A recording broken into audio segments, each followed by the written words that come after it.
I had some technical difficulties, but y'all see the topic. Don't be afraid to start over. That's what we talking about today. Not being afraid to start over. How many of you, I'm asking a question, how many of y'all had to start over? Oh, that hurt it. How many of y'all had to start over? Well, before we start that, if you're not subscribed to my channel, come on in, sit down, subscribe, because we talk about anything and everything over here. So it's more of a just hear me out type of thing. I think that's what I might start naming my podcast, just hear me out, okay? But today's topic is starting over. Relationship, friendship, job, life. How many of y'all had to start over? And starting over ain't always easy. But it don't mean it's failure. Just because you start over, that don't mean you fail. That means that you just had to start over. It's so many situations where I had to start life over. Okay? You back? I'm glad you back. Thank y'all for coming back. If y'all ain't subscribed, go ahead and hit the subscribe button. And I'm going to try to come here every day, but I say that all the time, and I don't never do what I say I'm going to do. So anyway, real quick, when I originally lost, you starting over now. Wow, I guess this one right here, Miss Moon. Don't miss the moon. This for you. But when I lost my job, I had a job which the field I was in was healthcare for 24 plus years. 24, thank you. 24 plus years I was in a job, a certain job position. And I got fired out of that job. Now, don't get me wrong. I ain't want to be at that job no more. I ain't do anything to just bury myself, but I ain't want to be at that job no more. And some situations happened and I got fired. So the day that I got fired,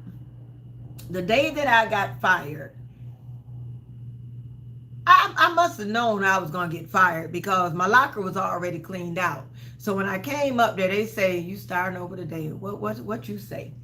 But when I came to work, they said, well, no, I don't punch you in yet.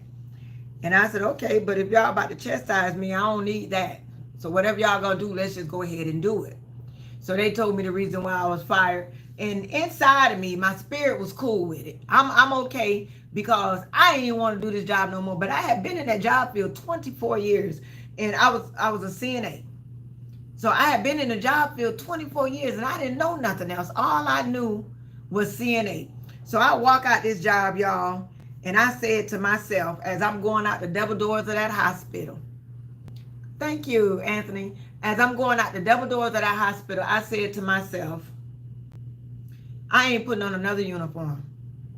I don't want to put on another uniform. I don't want to wipe another ass. I don't want it. Don't get me wrong. CNA is not just wiping behind, but in my mental, as I was walking out the doors of that hospital, I don't want to do this no more, Lord. Not only did I say I didn't want to do it anymore, I didn't even have no other skill set. I had nothing else to do, y'all. All I knew was doing CNA work. I took my glasses off, so I can't see right now. When I put my glasses on, I can read again. But so I walked out the double doors, told the Lord I didn't want to do it no more. So the first 2 weeks of me not working, I was fine until that time came when that, the check hit and there wasn't no check there no more, when I knew it was supposed to be some funds that hit my bank account and no funds hit. Then all of a sudden reality set in. But not only did reality set in, I got scared. Because it's like, girl, you don't got no job. And now I'm kind of up in age. I don't know this new age thing, how people find jobs and all this. So I can't find no job. Fast forward, I'm like 6 months down the line. I can't find a job. Now I have depleted my savings because I don't have enough savings to keep living. So now I'm running behind on my mortgage. When I tell y'all I had a problem. So I'm running behind on my mortgage. My savings is gone. I can't find a job. So it's like, what are you going to do? So I'm sitting here and I'm in a woe is me moment. I'm talking about starting over, y'all, okay? So I didn't start over on purpose. And that's another thing. You don't want to start over by force. I had to start over by force. So I'm in a woe is me moment. Like, I don't know how I'm going to live. I don't know how I'm going to do this. But I got to the point where my woe is me moment came to a standstill. I didn't fight to be something different. I said, well, I'm just going to lose it all. I folded my hands. Oh, well, God, you took it from me, and God ain't took nothing from me. But that's what I said in my spirit. I said, God, you took it from me. It felt like everything was just pouring out my hands. I couldn't hold on to nothing. I couldn't hold on to a job. I couldn't do my mortgage. My son had been totaled up my car. My daughter was gay. Me and her wasn't friends at the time. Don't get me wrong, we friends now. But it was hard to accept that gay thing. That was real hard for me. That was real hard for me. And one day we'll talk about that. But that was hard for me. So now I'm at a time in a life. I'm at a time in my life where my life is starting over beyond my control. As I'm mentally okay with losing my house because I can't pay for it, they just gonna foreclose it. Oh well, it's gonna be gone. A company called me and said, Nora, we got a program right now where we can help you with your mortgage. We see you behind on your mortgage. And I said, well, what's the program? They sent this program called Florida Hardest Hit. Fast forward today, they paid a year back, they paid a year forward, and life started changing. Okay? I had given up. I ain't gonna lie to y'all. Okay? I had given up. Thank you so much. But life started changing. But we can't be afraid to start over.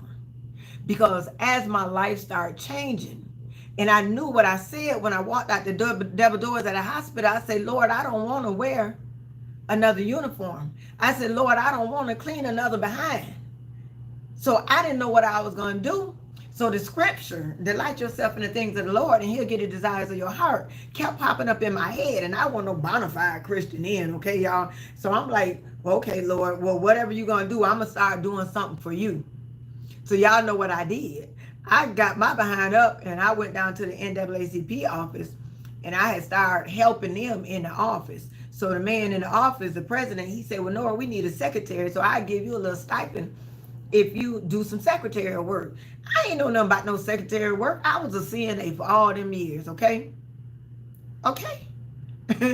So I'm CNA for all them years, but every time I need something, now I'm volunteering at the NAACP.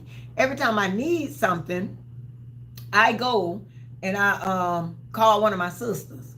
How do you do this Excel spreadsheet? How do you do this? How do you do that?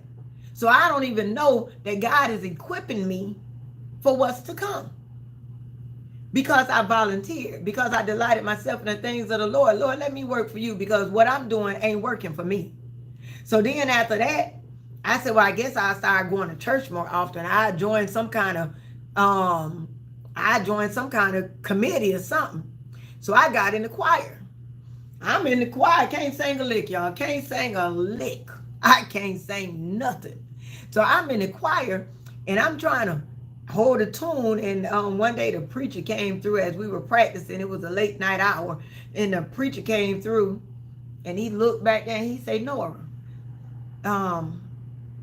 did you find a job yet? And I said, no, sir. He said, well, do you mind working in the office for me? I thought everything in the church was free. I didn't know people got paid to work in the church. So when he said, do you mind working in the office with me? I told him I didn't mind because I'm stuck on the scripture, delight yourself in the things of the Lord. So I said, well, Lord, if you want me to work in your church, I know something good about to happen. Then that man told me, I'm going to give you a stipend. I'm like, what? So he gave me a stipend. It wasn't much now, y'all. I was probably making like $2,000 a month. But I'm going to tell you about them $2,000 a month. God made them $2,000 a month work. And not only did he make it work,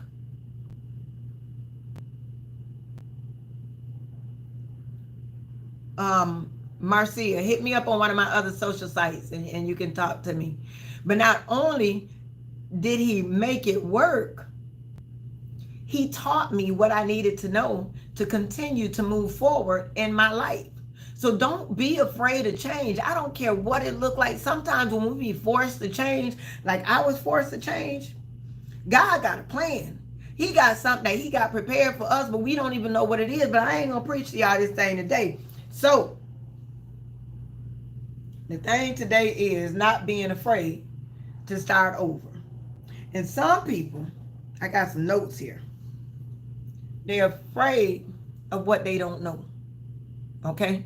So when I walked out them double doors, I didn't know what was going to happen, but I was so exhausted by what I was going through, I didn't have sense enough to be afraid.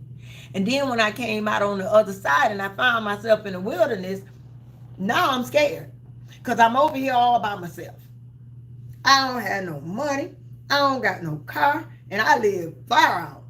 I don't have no friends. I don't have no kids. Don't get me wrong, I had kids, but they were such on my nerves that I didn't even want them around me. Okay? I didn't even want the kids around me. That's how by myself I was. And that's how life was actually changing over. So I'm telling y'all, I was a CNA for 24 years. All I knew how to be was a CNA and a mother. That's all I knew how to be. So now my kids up, grown, and gone. I had to give away my German Shepherd because I couldn't even feed him. So I'm in a house by myself. I ain't no TV watcher. So I don't even got a TV to listen to. It was bad, y'all.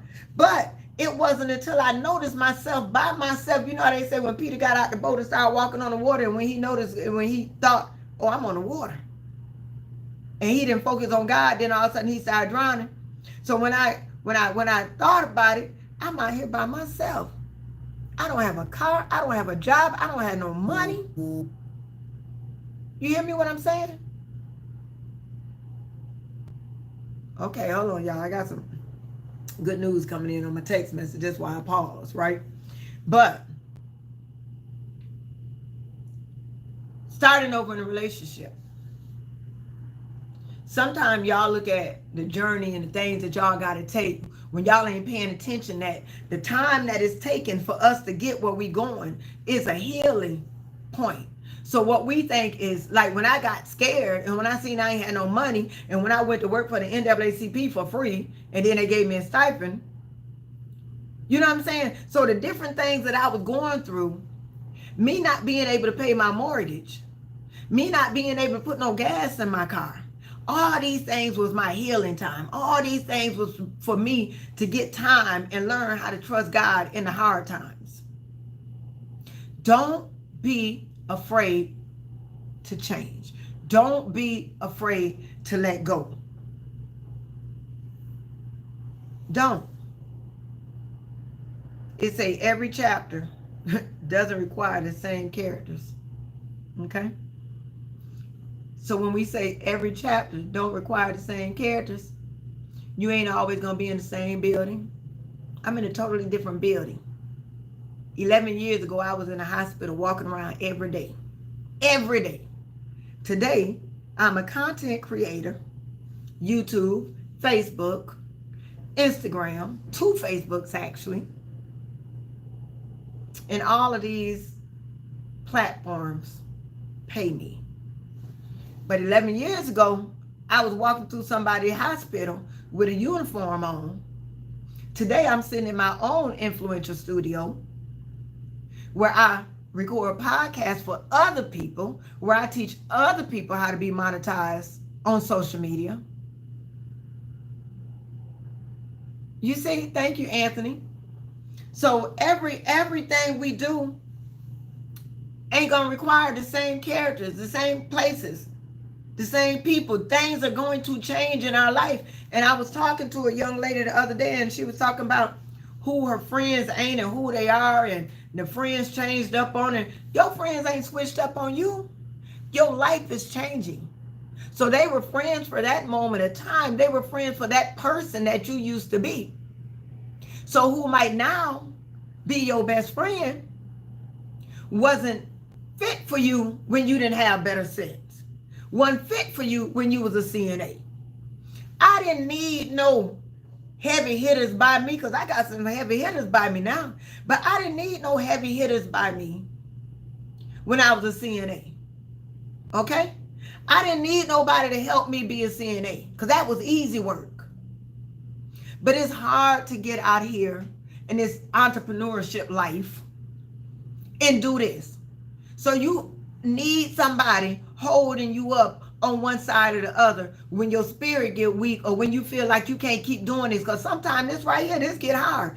I don't get up every day and want to put on clothes so I can go in front of the camera and talk to people. I don't be want to do that every day.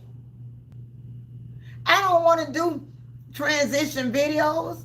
I don't always look nice. I had days when my eyebrows ain't drawn on, when my hair ain't combed, when I don't feel like ironing. You understand? So everybody who was fit when I was wearing that uniform, I ain't need nobody to prep me up to look right. I ain't need nobody to prep me up and say, sis, I ain't seen you in a while on the internet. What your checks looking like? I ain't need them at that time. So for me to expect those people to come into this life with me when their life hasn't changed, my life changed. So how can I say they not friends? So my daughter told me one time, me and my daughter went through some stuff, y'all. I'm telling y'all. So my daughter told me one time, she said, well, mama, you ain't accept me. And wait.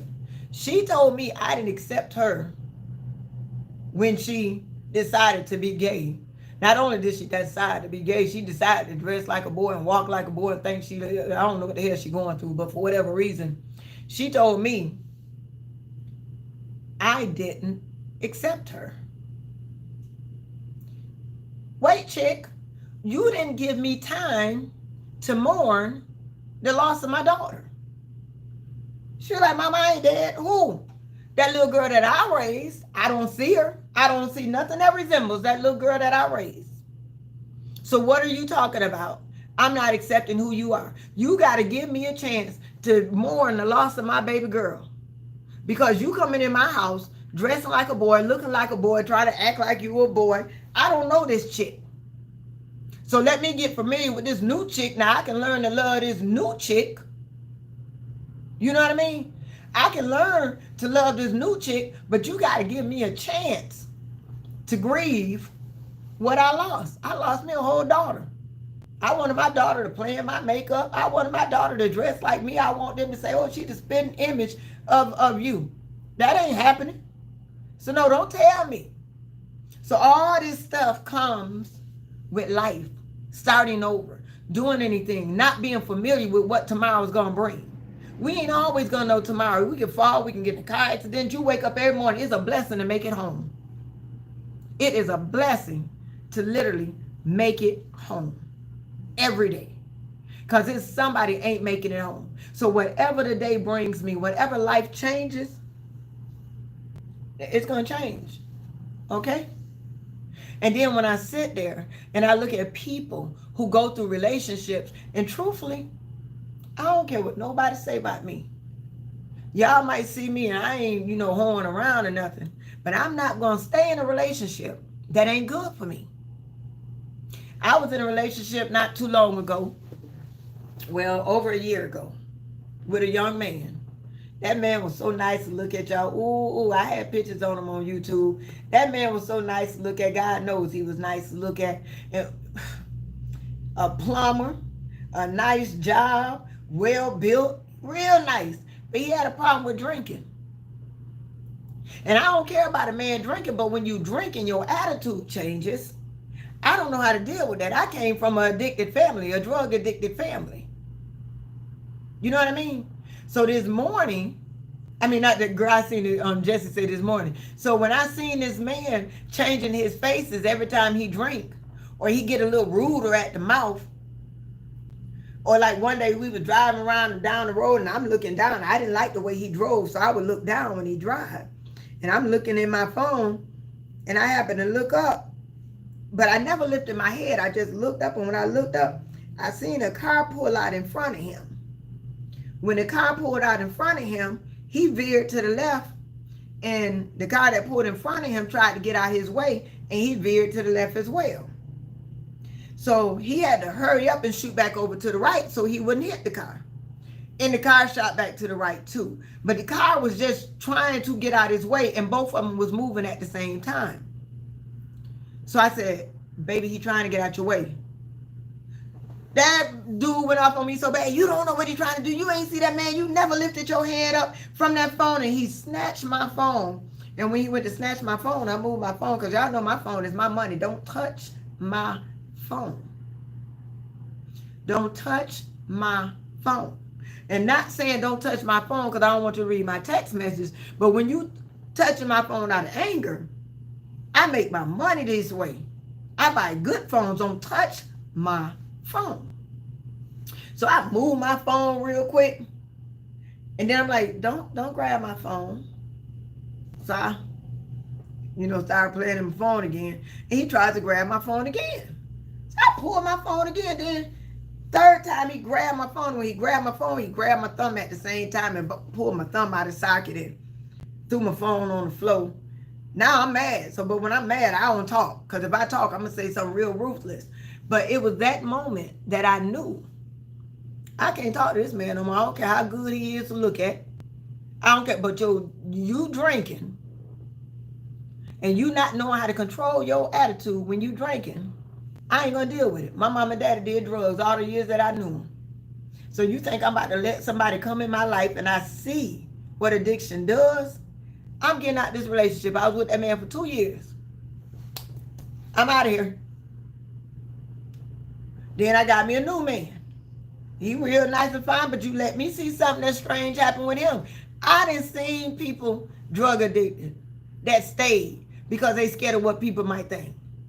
I done seen people get beat up in black eyes and they hiding in the house and not coming out for days, not going to work because they done got something, black eye or choke neck or something. You think I'm about to deal with that?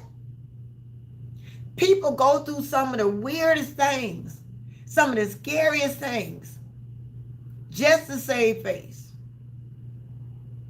Just because they don't want nobody to say, oh, she going through men. Kim Kardashian go through men. Not saying I'm Kim Kardashian because I don't got that money like that, but I ain't trying to save face. I'm trying to save my feelings, my peace, my life, my heart. That's what I want to save. I ain't afraid to start over. I'll start over in a friendship, in a job, in life. I'm not afraid to start over. And you can't be afraid to start over. You can't be afraid of what tomorrow brings. God say take care of the day. Because tomorrow going to take care of itself. You know what I'm saying? I'm not sitting, I can't tell y'all, I can tell y'all, I done been in some situations of domestic violence, but that man paid somebody to jump on me. All these cuts on my face, it was because it was domestic violence. But because he had to get somebody, a man ain't never hit me. Because when I notice that's the kind of dude you is, I'm gone. I'm out of here. When I notice you can't control your drinking, or you do drugs, I'm out of here. I ain't never did drugs. I drink probably once a month, if that, and I don't have over 2 drinks. And if I miss that once, I ain't gonna make sure I make it back up. I can go sit in the club and not drink one drink and sit with water. Because I get high off the atmosphere. Whatever the atmosphere doing, if I like it, I can raise to that occasion. If I don't like it, I can leave. One or the other.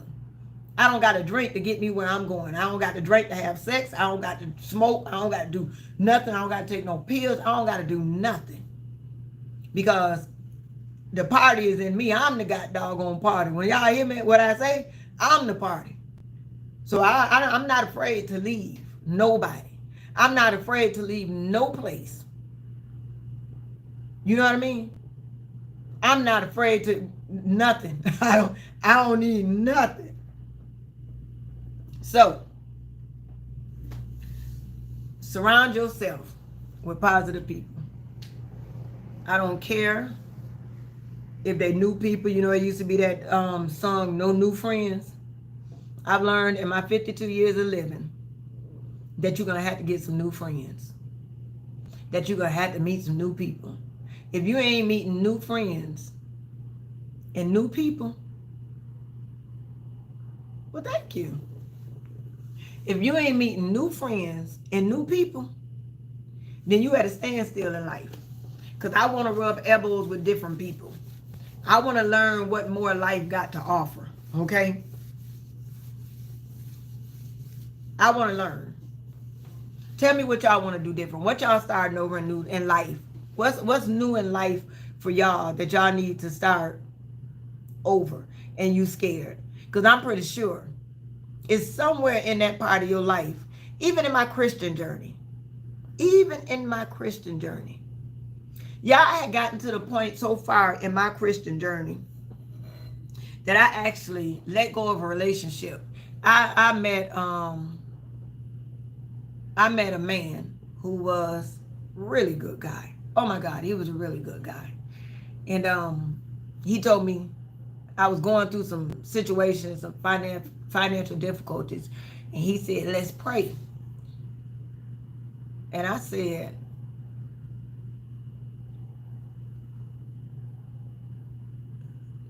"But I'm not listening to you, Ed. You're in a new country and you have a story you have been seeing the Lord for. Okay, so you better share it. I'm here for y'all. I'm literally here. I would love to hear it." But he was a Christian man, and I wasn't a Christian woman at the time. I wasn't, I didn't know God like that. So he said, "Oh, well, the problems that you have, and we gonna pray." So I said to myself, "Well, we'll pray when we lay down." And he said, "No, we're gonna pray right now. We're gonna pray right now." And that man took my hand and prayed right then. And that was weird to me, because I didn't know that type of relationship. I didn't know that type of good loving. You know what I mean? Don't get me wrong, we ain't last, because I wasn't really familiar with that kind of love, and I was from the streets, and y'all know, you can make a whole housewife. I wasn't a hoe, but you can still make one a housewife. But I just wasn't used to that type of love. I had never met a real gentleman in that type of way. But what he did do, because we broke up, but I can't say I'm sad because I lost a good man. What I can say is he taught me how to appreciate the next man, because he showed me how a man's supposed to treat you. But at that time, I didn't know how to receive it.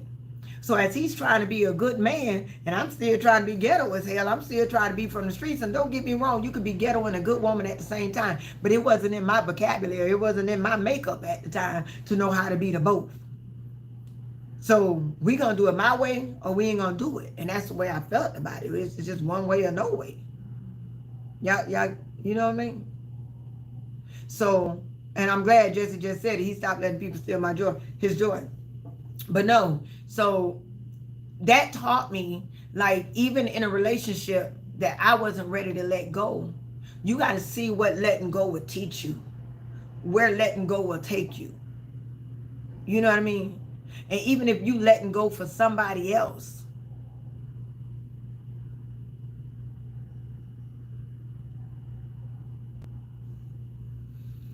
stop being used and took advantage of by people I gave respect who really didn't deserve it.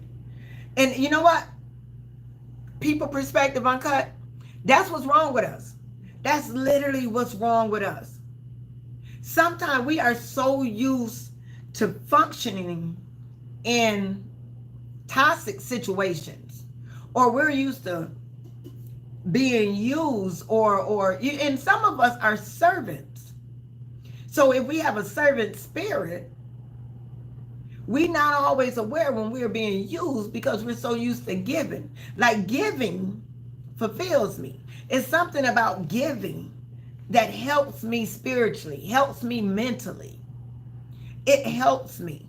I don't know why. It might be some sick something about me, but it's something about when I help people, it does something for me. I don't help people to do things for me. I help people because God places it there for me to help them.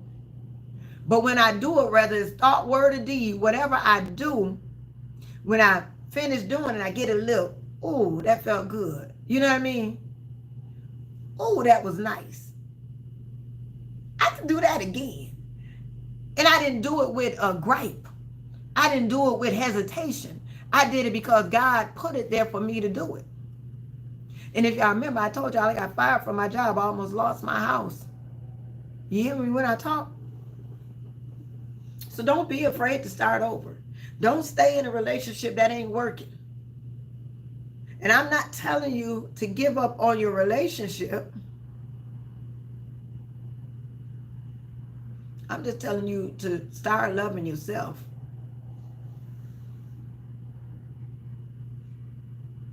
It's nothing like giving. It just hurts so bad to spread yourself so thin. And that's when you got to really start talking to God. You know what I mean? You really got to start talking to God and saying, God, pull me back when I don't need to be given. You know what I mean? Oh, Shannon, I like a Leo.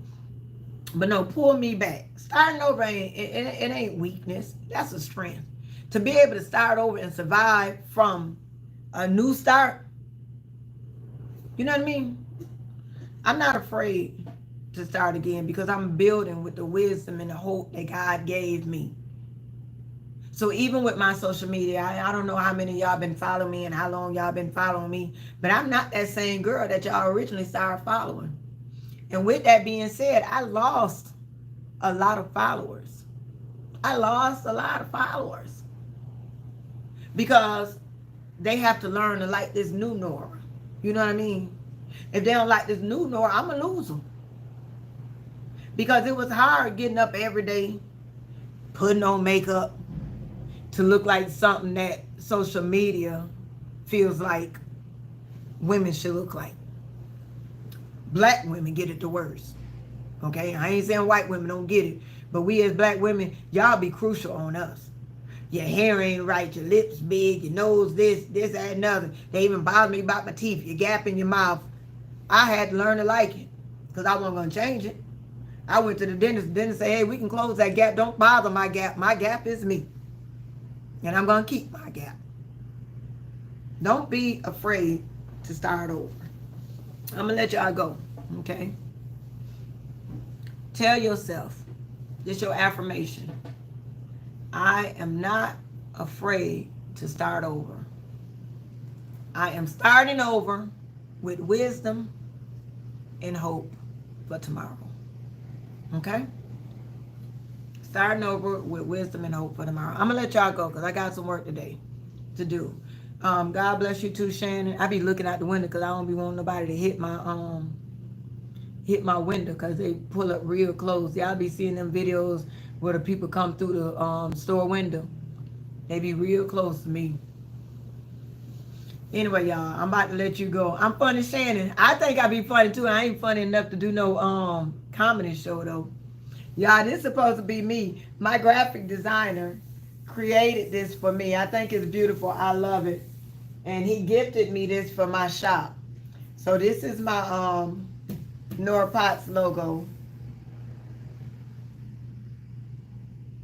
You needed this, baby. Don't be afraid to start over. I'm telling y'all, I started over several times. I started over a relationship, and I don't even care if they say, you know, that ain't the same man that was on your video last year. Somebody said that on my video. I don't care. I ain't afraid to show y'all my new love. I ain't afraid of none of that. I ain't afraid of none of that. None of it. Because I'm all about being happy. What's good for me. Now don't worry, don't think about it. I want to know, I want to do what's good for you. But if loving you hurts me, your girl out of here. I'm out. I'll talk to y'all later.